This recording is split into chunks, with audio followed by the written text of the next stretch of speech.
I'm Dave, and this is Austin Eats. I'm making a brisket today. I have a 12-pound Packer brisket with both the point and the flat. I'm going to smoke it for about 10 hours in my offset smoker. After 10 hours, I'm going to separate the point from the flat, wrap the flat up, and let it rest for a few hours.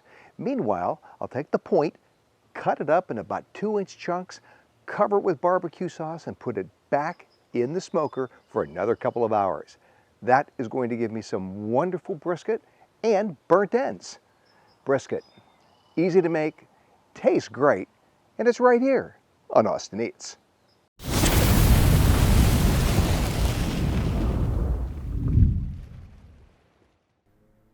Making great brisket at home can be intimidating, but it's just not that hard to do. First, you need to start with a good brisket. This is a Packer brisket that has both the point and the flat. Watch my other video on how to trim one of these briskets to get it ready to cook. First, I have to warm up the smoker. I'm using a Yoder offset smoker, and I always start my smoker with a big pile of charcoal. Once that's going, I add the logs and let it come up to temperature. I live in Austin, Texas, and I can tell you the Texans are pretty serious about their brisket. They also like their brisket very simply seasoned. This brisket is seasoned only with kosher salt and fresh cracked black pepper. That's all it needs. Now this is in the smoker, and you'll notice on the right side I have a water pan.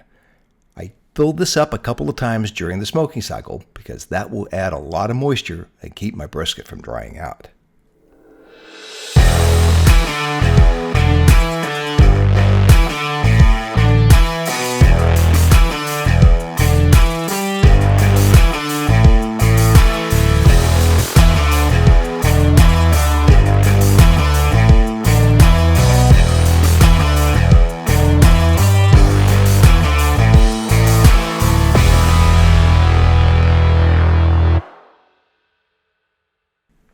In addition to having a pan of water, I open up the smoker about every 30 to 45 minutes and give it a spritz with just some water.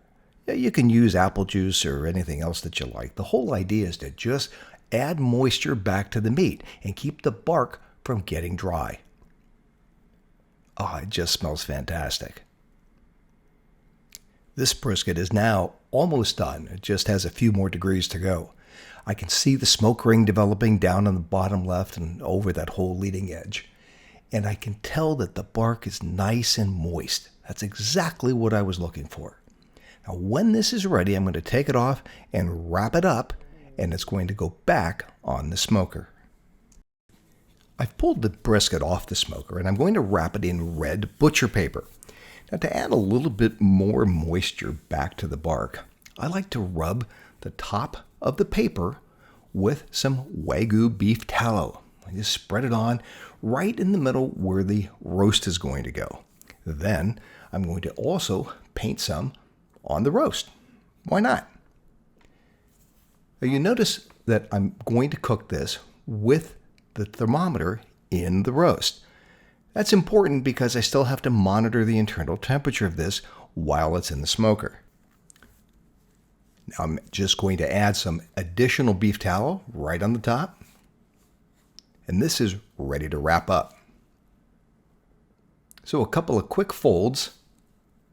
And yeah, it's messy. And yeah, you're going to get grease everywhere. And that's just part of making brisket. But oh, is it worth it?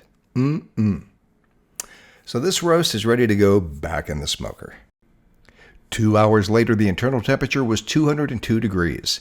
This roast will now come off the smoker. I'll unwrap it and separate the point from the flat. I will then wrap up the flat very carefully in butcher paper and in several layers of old towels and put it in a cooler to rest for a few hours. Separating the point from the flat is very easy.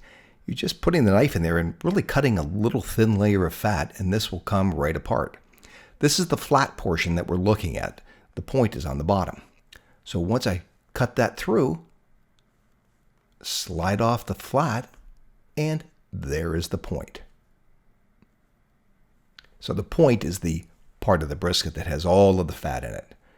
I like to remove it to make burnt ends. Now to make burnt ends, I'm simply going to cut this up into big chunks, about 2 inches if you can.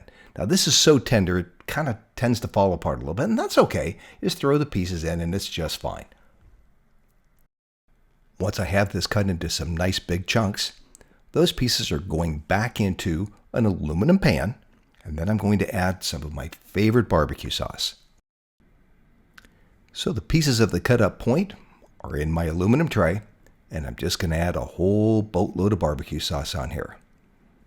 Nah, I need more than that. Just keep the sauce coming. It will dry out a bit when this goes back in the barbecue. By the way, you cook this uncovered for about 2 hours. After the flat has rested for a few hours, cut it across the grain and get ready to serve. I like to serve it with a variety of barbecue sauces. Oh, and let's not forget the burnt ends. Oh, those are just gorgeous. Hey, if you like the video, let me know and please subscribe. I've got new videos coming out every week. See you next time on Austin Eats.